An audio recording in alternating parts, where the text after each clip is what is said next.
All right, so last time we left off Matthew chapter 8. We left off in about verse 21, I think we said, and so we're going to pick up from there.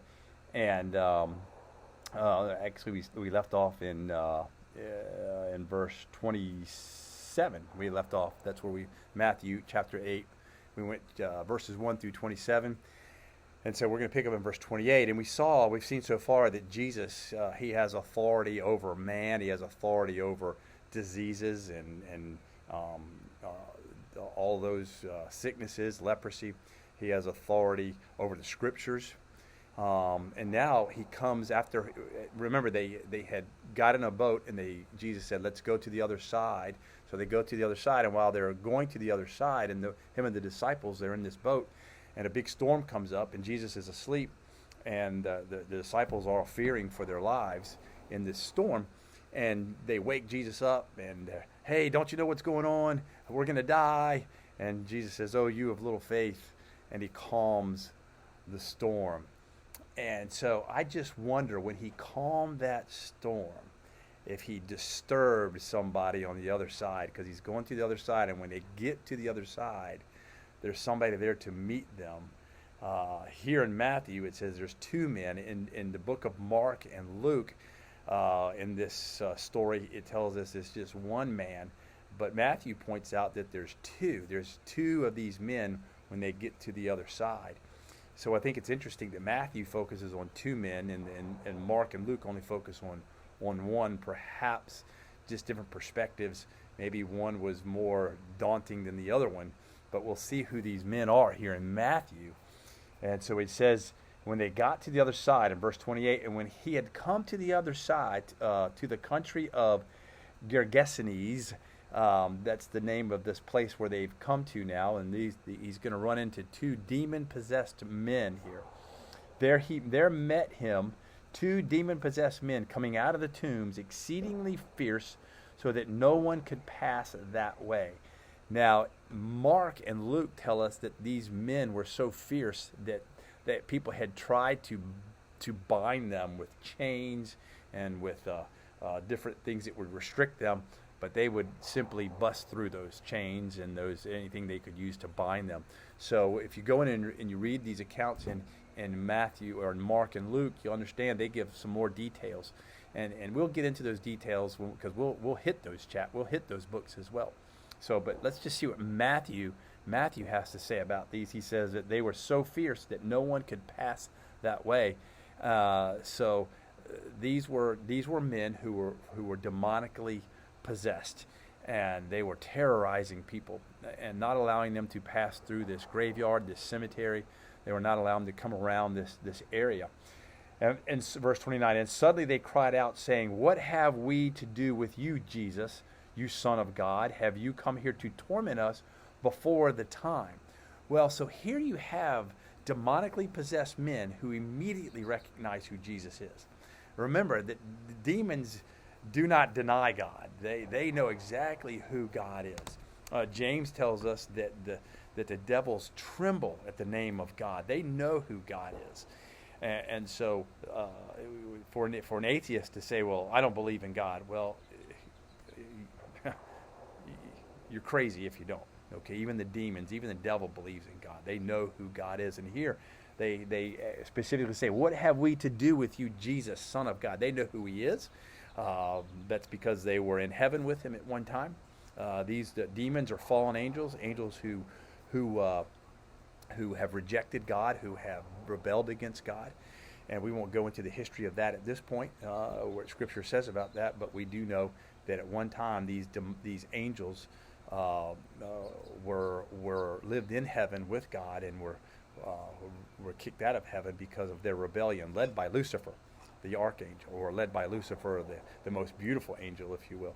So Lucifer was the leader of that, and he took 1/3 of the angels with him, and those are the demonic forces that operate around us today. And so here, these demonic forces, these demons, they say to Jesus, you Son of God, have you come here to torment us before the time? What time? Well, probably before the time of eventually Jesus will send all the demonic forces into into the lake of fire. And that will be a torment for them. But Jesus has not come here. It's not that time. But they're thinking, oh, it's that time. So obviously, the demons have some sense of God's timeline here.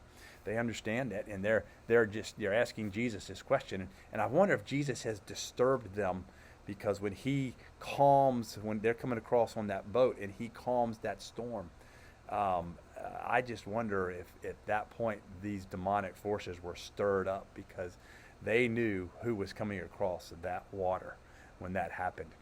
And so he says, if you come here to torment us before the time. Verse 30, now a good way off from them there was a herd of many swine feeding. So here we see swine again, pigs. And remember, we said that they did not view pigs as being clean or desirable. And so these demons, they see these pigs over there, and they sense that Jesus is getting ready to cast them out of these men. So the demons begged him, saying, if you cast us out, permit us to go away into the herd of swine. Demonic forces tend to want to inhabit something here on earth. We've got to be very careful. We're playing with fire. I've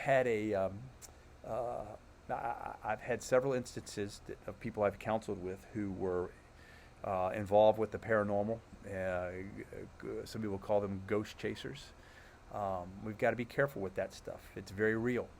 I had a lady years ago who came to me who was a ghost chaser, and her life was oppressed, depressed. She had strange things happening to her all around her life, strange occurrences, and I asked her what she did for a living, and she told me, and I told her, you are playing with the devil. You keep playing with the devil, and he's going to mess your life up. Demonic forces and chasing the paranormal and all that stuff, we think it's funny. We see it on TV. We see these TV shows. It's not funny.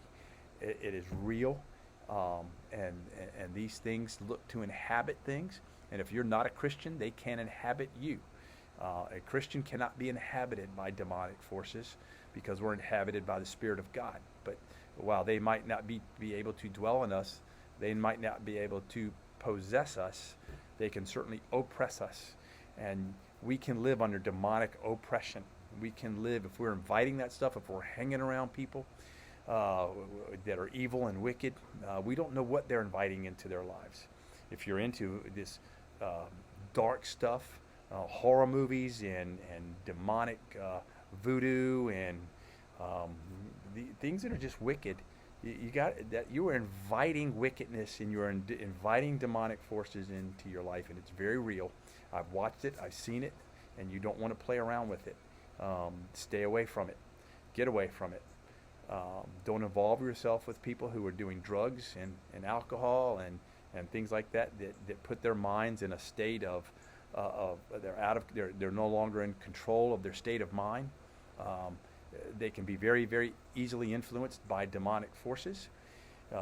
Demonic forces in the Old Testament is directly related to mind-altering substances and demonic forces. So they go hand in hand. Illicit drugs and drunkenness and those things like that can lead you into demonic possession or oppression that will destroy your life. And you don't want to be involved with that. Get away from that stuff. Stay away from it. You're inviting disaster into your life if you're hanging around and messing around with people that are using it, or if you're using it yourself, it will destroy you. And the devil's job is to destroy you. Remember, he's a destroyer. He's the deceiver. He's the accuser. He's the liar. He's a murderer. That's what Satan does, and he will do it to you. So, and he said to them, so when they had, verse 32, and he said, Jesus said to them, go. So when they came out of the man, and they went into the herd of swine, and suddenly the whole herd of swine ran violently down the steep place into the sea and perished in the water. What's the first thing that they do to these swine? They kill them. They didn't kill the demons. They killed the swine.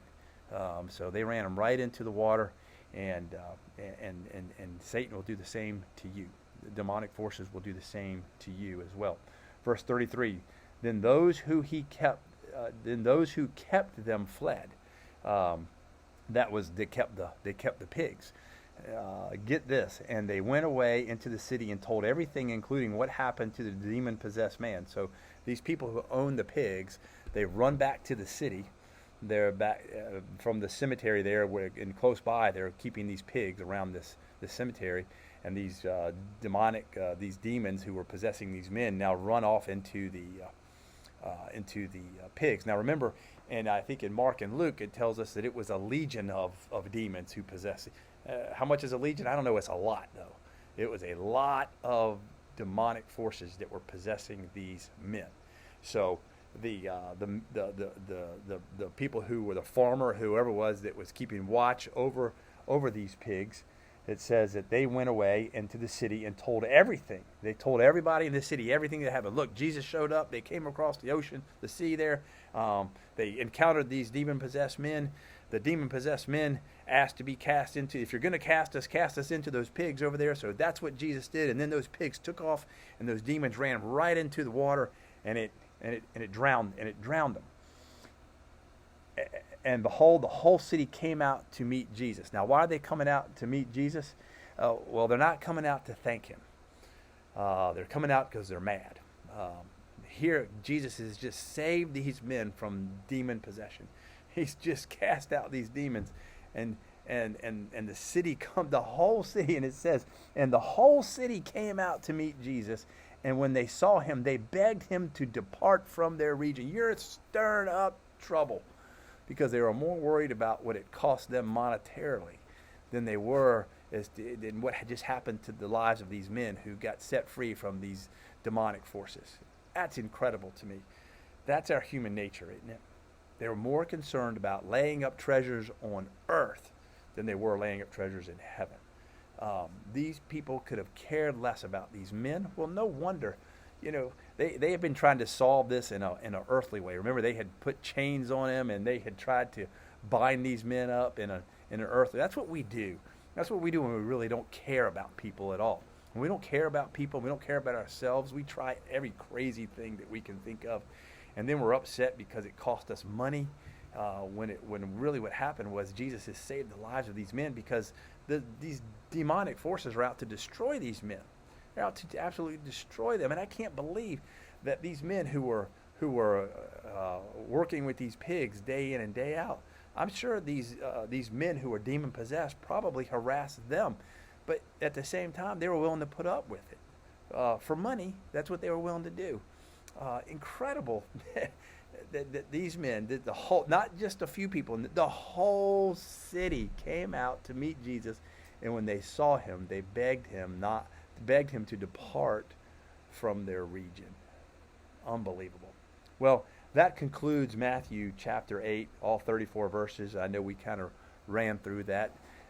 So again, we'll close with some questions for you. Are you more concerned about your walk with God? Or are you more concerned about worldly possessions? Are you more concerned about what Jesus can do for you in your life? Or are you more concerned about what the world can do for you in your life? These men, this city, these people were more concerned about their money. They were willing to be inconvenienced for that. Are you willing to be inconvenienced for things that just don't matter? That's incredible. That we would put a greater value on pigs or money or than a man's life. What do you value? Do you value life? Do you value the things that God has given you? Do you value the things that God provides for you every single day? Are you so caught up? Are you willing to put up with wickedness? And that's what these men were doing. These men were putting up with wickedness in order for a few bucks, a few dollars. And the whole city was like that. They were willing to put up with that. What are you putting up with? What are you tolerating in your life? What am I tolerating in my life that I shouldn't be tolerating? Let's examine that in our own lives. So, well, that's going to conclude Matthew chapter 8. We'll jump into Matthew chapter 9 pretty soon, and I hope you have a great day.